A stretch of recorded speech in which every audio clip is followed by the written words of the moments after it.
మీరు చదువుకునే రోజుల్లో ఎలాంటి సమస్యలను ఎదుర్కొన్నారు? మెయిన్గా ఫైనాన్షియల్. ఓన్లీ తిండి ఉంటే చాలు, ఈ రోజు గడిస్తే చాలు, ఈ రోజు రైస్ ఉంటే చాలు, ఈ రోజు కర్రీ అడ్జస్ట్ అయితే చాలు, ఈ రోజు వరకు మనకు బతకగలిగితే చాలు, మళ్ళీ రేపటికి. మీరు ఒక పక్క ఉద్యోగం చేస్తూనే మళ్ళీ సోషల్ సర్వీస్ చేస్తున్నారు. ఈ రెండు దానిలని ఎలా బ్యాలెన్స్ చేయగలుగుతున్నారు? అయితే నాకు ఉద్యోగం కంటే మెయిన్గా నాకు ఈ సామాజిక స్పృహ మా ఫాదర్ నుంచి వచ్చిందని అనుకుంటున్నా. ఎందుకు పిహెచ్డి చేసి డాక్టరేట్ పొందిన వాళ్ళని ప్రభుత్వాలు ఎందుకు గుర్తించలేకపోతున్నాయి?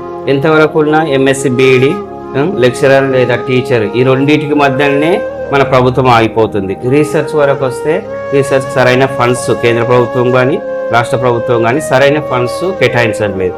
సో మనం ఎక్కడి వరకు వస్తున్నామంటే ఎంఎస్సి లేదా బిఈడి ఇక్కడ వరకు వచ్చి ఓకే మేము సెట్ అయితే చాలు, ఇంకా ఫర్దర్గా ఏదో ఒక చిన్న టీచర్ గానో లెక్చరర్ గానో సెటిల్ అయితే చాలు. ఒకవేళ పెద్ద చదువులు చదివినా మనం సెట్ అవుతామో లేదో ఇప్పుడున్న పరిస్థితిలో రీసెర్చ్కి స్కోపు చాలా తక్కువ ఉంది. అంటే రియాలిటీలో మనం మాట్లాడుకుంటే చాలా తక్కువ ఉంది. సో మనం ఎంఎస్సి బిఈడి దగ్గరే అయిపోతున్నాం. Welcome to Q Finance sir. ప్రస్తుతం మనం ఈరోజు తెలంగాణ ఉద్యమకారులు, అలాగే విద్యావేత్త, లెక్చరర్ అయినటువంటి ప్రస్తుతం డాక్టరేట్ కూడా తీసుకున్నటువంటి ప్రేమ్ సార్ దగ్గర ఉన్నాం. వారి మాటల్లోనే తెలుసుకుందాం. చదువుకునేటప్పుడు వారు ఎలాంటి ఇబ్బందులను ఎదుర్కొన్నారు, వారి కుటుంబ నేపథ్యం ఏందనేది వారి మాటల్లోనే అడిగి తెలుసుకునే ప్రయత్నం చేద్దాం సార్. నమస్కారం రఫీ. నమస్తే సార్. మాది యాక్తాపూర్ గ్రామం రఫీ. అయితే అక్కడ మామూలుగా చిన్న పల్లెటూరు, అది మీ ఆల్రెడీ అందరికి తెలిసి ఉంటుంది. ఒక చిన్న పల్లెటూరు, బీచ్పల్లి ఎర్రవల్లి మధ్యలో ఉండేది యాక్తాపూర్. అక్కడ మేము మా ఫాదర్ నేమ్ ప్రభాకర్, మా మదర్ నేమ్ రాణెమ్మ. మేము నలుగురు అబ్బాయిలము, ఒక కూతురు మా డాడీకి. ఇది మా గ్రామీణ నేపథ్యం, అంటే మా ఫ్యామిలీ నేపథ్యం రఫీ. అక్కడ నుంచి మేము స్టడీ మొత్తం 1 to 5th వరకు యాక్తాపూర్ ప్రైమరీ స్కూల్ గవర్నమెంట్ స్కూల్లో చదివినాను. దాని తర్వాత 5th to 8th వరకు జేపీ నగర్ రెసిడెన్షియల్ స్కూల్లో చదివాను. ఓకే సార్, మీరు దళిత సామాజిక వర్గం నుంచి వచ్చి ఒక డాక్టరేట్ పొందిండ్రు. మీరు చదువుకునే రోజుల్లో ఎలాంటి సమస్యలను ఎదుర్కొన్నారు? సమస్యలు అంటే మెయిన్గా మనకు ఒకటి అంటే ఈ బడుగు బలహీన వర్గాలకు సంబంధించిన సమస్యలు ఏంటంటే రఫీ, మెయిన్గా ఫైనాన్షియల్గానే మనం దాన్ని ఓవర్కమ్ చేయాలి. అంటే మన ఫోర్ ఫాదర్స్, ఈ జనరేషన్ సంబంధించిన ఫోర్ ఫాదర్స్, వాళ్ళు ఓన్లీ తిండి ఉంటే చాలు, ఈ రోజు గడిస్తే చాలు, ఈ రోజు రైస్ ఉంటే చాలు, ఈ రోజు కర్రీ అడ్జస్ట్ అయితే చాలు, ఈ రోజు వరకు మనకు బతకగలిగితే చాలు, మళ్ళీ రేపు వాళ్ళ పని చేసుకోవడం, వాళ్ళు ఆహారం వరకు మాత్రమే ఆలోచించారు. అంటే వాళ్ళకున్న లిమిట్స్ కూడా బౌండరీస్ కూడా అంతే రఫీ. సో అక్కడ నుంచి అంటే ఆ జనరేషన్, మనం అక్కడ నుంచి నెక్స్ట్ జనరేషన్ కొంచెం చదువుకోవడానికి ప్రభుత్వం వీలు కల్పించింది. నెక్స్ట్ జనరేషన్ మనం అవుతున్నాం రఫీ. ఓకే సార్, మీరు ఒక పక్క ఉద్యోగం చేస్తూనే మళ్ళీ సోషల్ సర్వీస్ చేస్తున్నారు. ఈ రెండు దానిలని ఎలా బ్యాలెన్స్ చేయగలుగుతున్నారు? అయితే నాకు ఉద్యోగం కంటే మెయిన్గా నాకు ఈ సామాజిక స్పృహ మా ఫాదర్ నుంచి వచ్చిందని అనుకుంటున్నా. ఆల్రెడీ మా ఫాదర్ కూడా మీకు తెలుసు అనుకుంటారు రఫీ. సో మా డాడీ కూడా ఎన్నో అంటే చిన్న సమస్యల పైన, తెలంగాణ ఉద్యమంలో కానీ చిన్న సమస్యల పైన కానీ, ఎటువంటి పేదవాళ్ళు కనిపించిన, డ్రాప్ అవుట్ స్టూడెంట్స్ కనిపించిన, లేకపోతే అనాథలు కనిపించిన, ఆయనకు తోచినంత సహాయం చేయాలనే స్పృహతో ఉండేవాడు. అదే నాలో కంటిన్యూ అవుతుందని అనుకుంటున్నారు రఫీ. ఓకే సార్, మీరు పిహెచ్డి చేశారంట కదా సార్, అసలు పిహెచ్డి రావడానికి మీరు ఎంత కష్టపడారు? పిహెచ్డి యాక్చువల్గా మేము లైఫ్ సైన్స్ అంటే దాంట్లో మనం ఏదో ఒక టాపిక్ తీసుకొని దాంట్లో డీప్గా వెళ్ళి రీసెర్చ్ చేయాల్సి ఉంటుంది. సో నాకు ఇంట్రెస్ట్ అయిన టాపిక్ ఎపిలెప్సీ, అంటే ఫిట్స్, మూర్ఛవ్యాధి అంటారు మన గ్రామీణ ప్రాంతాల్లో. ఈ ఫిట్స్కి సంబంధించిన దాని గురించి నేను రీసెర్చ్ చేసిన. అది ఈ పల్లెటూరులో ఎక్కువ ఎఫెక్ట్ అవుతుంది. దాని గురించి నేను రీసెర్చ్ చేయడం జరిగింది. దానిపై డాక్టరేట్ పొందడం జరిగింది రఫీ. ఓకే సార్, మీకు పిహెచ్డి చేసి డాక్టరేట్ పొందారు. మీరు ఎందుకు పిహెచ్డి చేసి డాక్టరేట్ పొందిన వాళ్ళని ప్రభుత్వాలు ఎందుకు గుర్తించలేకపోతున్నాయి? ఇక్కడ మనము ఇది చాలా మంచి క్వశ్చన్ రఫీ. ఇక్కడ మనం ఆలోచించదగ్గ విషయం అంటే ఎంతవరకు ఉన్న ఎంఎస్సి బీఈడి లెక్చరర్ లేదా టీచర్ ఈ రెండింటికి మధ్యనే మన ప్రభుత్వం ఆగిపోతుంది. రీసెర్చ్ వరకు వస్తే రీసెర్చ్ సరైన ఫండ్స్ కేంద్ర ప్రభుత్వం కానీ రాష్ట్ర ప్రభుత్వం కానీ సరైన ఫండ్స్ కేటాయించట్లేదు. సో మనం ఎక్కడి వరకు వస్తున్నామంటే ఎంఎస్సి లేదా బీఈడి ఇక్కడ వరకు వచ్చి ఓకే మేము సెట్ అయితే చాలు, ఇంకా ఫర్దర్గా ఏదో ఒక చిన్న టీచర్ గానో లెక్చరర్ గానో సెటిల్ అయితే చాలు. ఒకవేళ పెద్ద చదువులు చదివినా మనం సెట్ అవుతామో లేదో ఇప్పుడున్న పరిస్థితిలో రీసెర్చ్కి స్కోపు చాలా తక్కువ ఉంది. అంటే రియాలిటీలో మనం మాట్లాడుకుంటే చాలా తక్కువ ఉంది. సో మనం ఎంఎస్సి బీఈడి దగ్గరే అయిపోతున్నాం. ఓకే సార్, ఎడ్యుకేషన్ గురించి కొన్ని క్వశ్చన్స్ అడుగుతాను మీకు. ఓకే, విద్యావంతుడు గొప్పవాడా లేక డిగ్రీ ఉన్నవారు గొప్పవారా, జ్ఞానం ఉన్నవారు గొప్పవారా? దీనికి సంబంధించి అంటే జ్ఞానం ఉన్న వాళ్ళే గొప్ప వాళ్ళు. ఎందుకంటారు? జ్ఞానం అంటే ఇప్పుడు విద్యావంతుడు ఆయన ఎడ్యుకేషన్లో మాత్రమే పర్ఫెక్ట్ ఉండొచ్చు. జ్ఞానవంతుడు అంటే ఇతరులకు సహాయం చేయాలన్న జ్ఞానం ఉండాలి. తర్వాత విద్యావంతుడు ఆయన చదివిన చదువుకి తర్వాత ఆయన సెటిల్మెంట్ దాని గురించి మాత్రమే ఆలోచించవచ్చు. సో ఇక్కడ మనం మాట్లాడుకునేది ఏంటంటే నా దృష్టిలో అయితే జ్ఞానవంతుడు ఎంతో మందికి సహాయం చేయగలడని అనుకుంటున్నాను. ఓకే సార్, మన గద్వాల్ జిల్లా విద్యా వ్యవస్థలో వెనకబడి ఉంది. అవును. ఒకవేళ విద్యావేత్తగా మీరు ఈ జిల్లాలో ఉండేటటువంటి అధికారులకైనా ఏం సలహాలు సూచనలు ఇస్తారు? రఫీ, ఇక్కడ మన గద్వాల్లో చాలా మంది డ్రాప్ అవుట్స్ ఉన్నారు. వీటిపైన మన ప్రభుత్వం కానీ కలెక్టర్ గారు కానీ గౌరవనీయులైన ఎమ్మెల్యే గారు కానీ దృష్టి పెట్టాల్సి ఉంటుంది. అంటే ఇది ఒక సామాజిక కోణంలో కూడా కాదు, ఏదో వాళ్ళ డ్యూటీ కలెక్టర్ గారు కూడా వాళ్ళ డ్యూటీ అనుకోకుండా ఒక సామాజిక కోణంలో ఆలోచిస్తే చాలా మంది మన గట్టు దరూరు లేకపోతే ఇటికాల అల్లంపూరు వడ్డేపల్లి ఇటువంటి వాళ్ళు డ్రాప్ అవుట్లు ఉన్నారు. వాళ్ళు అంటే చూస్తే చాలా బాధ అనిపిస్తుంది రవి. ఎందుకంటే చాలా మంది చదువు మధ్యలో ఆపేస్తున్నారు. సీడిపత్తి అని కూలి అని. ఎందుకు చదవాలంటే మేము పని చేసుకోవాలి సార్ అంటే ఏం పని అమ్మా అంటే అది సార్ మాకు ఏదో ఒక కూలి వస్తే ఆ రోజుకి మేము సర్వైవ్ కాగలుగుతాము. నేను చాలా మంది తల్లిదండ్రులను కూడా టచ్ చేశాను, చదివించండి అంటే లేదు సార్ మేము పనికి పంపిస్తున్నాము, ఈ పని వల్ల ఆమెకు వచ్చే కొంచెం మనీ వల్ల మేము సర్వైవ్ అవుతున్నామని అంటే నేను కొంతమందిని అడిగినప్పుడు నాకు తెలిసింది రఫీ. సో ఇక్కడ కలెక్టర్ గారు గవర్నమెంట్ కలెక్టర్ గారు ఎమ్మెల్యే గారు వీరి ఇరువురు ఓన్లీ తమ డ్యూటీ మాత్రమే అనుకోకుండా పెద్ద మనసుతో సామాజిక స్పృహతో ఆలోచిస్తే చాలామంది గద్వాల్లో యూత్ యవనస్తులు అందరూ కూలికి పోయి వాళ్ళ జీవితం మొత్తం అక్కడే ఆగిపోతుంది.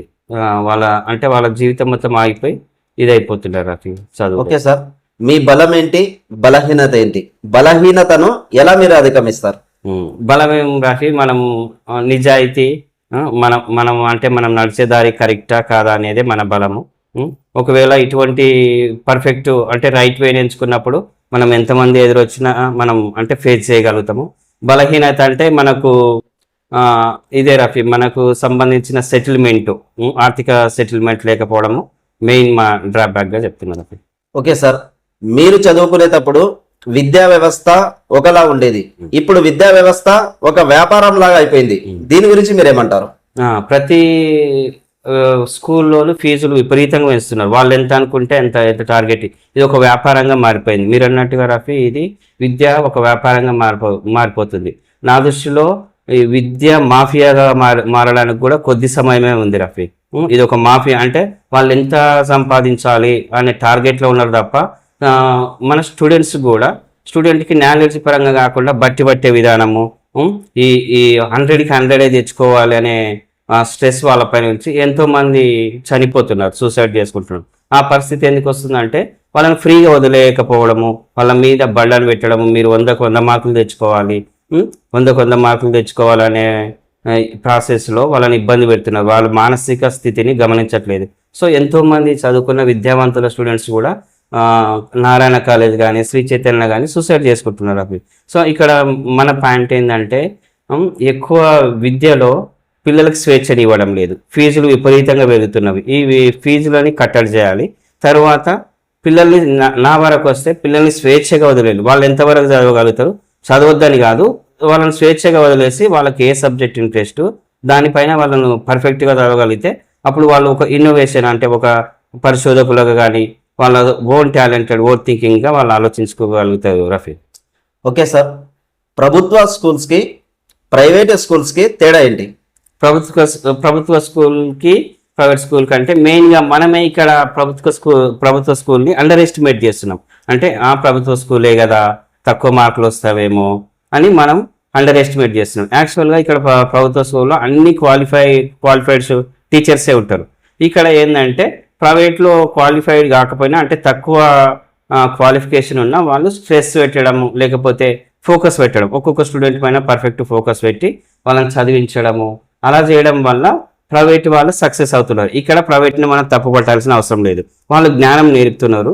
అయితే వాళ్ళకు టార్గెట్తో అంటే రీచ్ అయ్యేంత వరకు ఆ స్టూడెంట్ పక్కన ఉంటున్నారు. ఇక్కడ ఏమవుతుందంటే 4-5 తర్వాత మన ఇంటికి రావడం, మళ్ళీ యథావిధిగా మన పిల్లలు మన పని చేసుకోవడము, లేకపోతే బుక్స్ పక్కకు పెట్టడం, మళ్ళీ రేపు 10కి వెళ్ళడం. ఇదే మన డ్రాబ్యాక్ రఫీ. మెయిన్గా మన గవర్నమెంట్ విద్యా సంస్థని ఫోకస్ ప్రతి విద్యార్థి పైన మనం ఫోకస్ పెట్టకపోవడం. అయితే సార్, ప్రభుత్వ స్కూళ్ళలో సరైనటువంటి మౌలిక వసతులు లేవని మనం 100% చెప్పుకోవచ్చు. అవును రఫీ. అలాగే ప్రైవేట్ స్కూళ్ళలో 5వ తరగతి చదివే పిల్లోడు ఇంగ్లీష్లో మాట్లాడగలదు, కానీ అదే ప్రభుత్వ స్కూల్లో మాట్లాడలేని పరిస్థితి ఉంది. 8,000 తీసుకొని చదువు చెప్పే టీచర్ ఏమో పిల్లలను బాగా తీర్చిదిద్దగలుగుతున్నాడు, ప్రభుత్వ టీచర్లేమో ఎందుకు అలా చేస్తున్నారు? ప్రభుత్వ టీచర్ అంటే ఇక్కడ మెయిన్గా ఏంటంటే ఈ ఇంగ్లీష్ అనేది ఒక భాష అనేది మనము మర్చిపోయి భయపడుతున్నాం దానికి, ఇంగ్లీష్ భాషకి. సో ఇక్కడ ఏమవుతుందంటే ఇంగ్లీష్ భాష ఇది ఒక భాష అనేది మర్చిపోయి ఇది కూడా ఒక సబ్జెక్ట్ అనే మైండ్ మన గ్రామీణ ప్రజల్లో ఉండడం బట్టి ఇంగ్లీష్ అంటేనే భయపడుతున్నారు. మనం ఫస్ట్ నుంచి ప్రైవేట్ స్కూల్లో ఎందుకు సక్సెస్ అవుతున్నాయి ఇంగ్లీష్ లాంగ్వేజ్ పైన అంటే, ఫస్ట్ వాళ్ళు నర్సరీ ఎల్కేజీ నుంచే వాళ్ళు లాంగ్వేజ్ నేర్పిస్తున్నారు, ఇంగ్లీష్లో మాట్లాడడం కానీ ప్రతిదీ ఇంగ్లీష్లో ఇక్కడ మన వరకు వస్తే గవర్నమెంట్లో మొత్తం తెలుగు మాట్లాడడం, అవసరమైనప్పుడు మాత్రమే ఇంగ్లీష్ని ఇన్వాల్వ్ చేస్తుంది. అయితే జనరేషన్ మారుతుంది, దానికి తగ్గట్టు మౌలిక వసతులు ఎందుకు ప్రభుత్వ స్కూళ్ళలో కల్పించలేకపోతున్నారు? ఇది ప్రభుత్వ వైఫల్యం అనే చెప్పొచ్చు రాపి. మనం ప్రభుత్వ వైఫల్యం ఇది ఎందుకంటే మేము అది ఉచితం ఇస్తాం ఇది ఉచితం ఇస్తాం అనకుండా, మనకు గవర్నమెంట్ నుంచి మనకి మెయిన్గా స్టడీ రావాలి, ఎడ్యుకేషను, హెల్త్, ఇవి తర్వాత అగ్రికల్చర్, ఈ 3కి సంబంధించిన ఫోకస్ గవర్నమెంట్ పెడితే మనం ఈ విద్య పైన సక్సెస్ అయ్యే దారి ఉంటుంది రఫీ. ఓకే సార్, కాలం మారుతుంది, దానికి తగ్గట్టే విద్యా వ్యవస్థ కూడా మారాలి. ఇప్పుడు నెక్స్ట్ వచ్చే జనరేషన్ మొత్తం ఏఐ మీదనే ఆధారపడింది, కానీ మన ప్రభుత్వ స్కూళ్ళు చూస్తే అంతలా అభివృద్ధి లేవు. దీని గురించి మీరేమంటారు? నెక్స్ట్ ఇప్పుడు వచ్చే అకాడమిక్ ఇయర్ అయినా గౌరవ ముఖ్యమంత్రి గారు, తర్వాత ఎడ్యుకేషన్ మినిస్టర్ కూడా ఆయననే కాబట్టి ఈ ఏఐపై దృష్టి పెట్టి వాళ్ళకి సరైన మౌలిక సదుపాయాలు కల్పించి వారిని నైపుణ్యం అంటే శిక్షణ నైపుణ్యం ఇచ్చి వారిని ఏఐలో పర్ఫెక్ట్గా చేయాలని కోరుకుంటున్నాను. ఓకే, విద్యార్థులు తమ భవిష్యత్తును చక్కగా తీర్చిదిద్దుకోవాలంటే ఒక లెక్చరర్గా మీరు వాళ్ళకు ఎలా సలహా సూచనలు ఇస్తారు? విద్యార్థులకి నేను ఇచ్చే సలహా ఏంటంటే, మెయిన్గా మీరు ఒక సబ్జెక్ట్ అని భయపడాల్సిన అవసరం లేదు. ఫ్రీ మైండ్తో నా స్టూడెంట్స్కైనా నేను ఫ్రీగా వదిలేస్తాను. అంటే ఫ్రీగా చదువుకోవడం వల్లనే మనకు జ్ఞానం అనేది పరిపూర్ణంగా వస్తుంది. ఒకవేళ మీకు ఒక టార్గెట్ పెట్టి ఇది చదవాలంటే భయంతో మీరు బట్టి ఆలోచనల్లో ఉంటారు. సో మీరు విద్యార్థుల్లోకి నేను ఇచ్చే సలహా ఏంటంటే, స్వేచ్ఛాయుత వాతావరణంలో స్వేచ్ఛాయుత మనస్సుతో మీరే దానికి అంటే మీరే బాస్గా ఉండి మీరు ఏ సబ్జెక్ట్ చదువుతున్నా ఇది నాకు వచ్చు అనే దాంట్లో చదివి పర్ఫెక్ట్ కావాలని కోరుతున్నాను.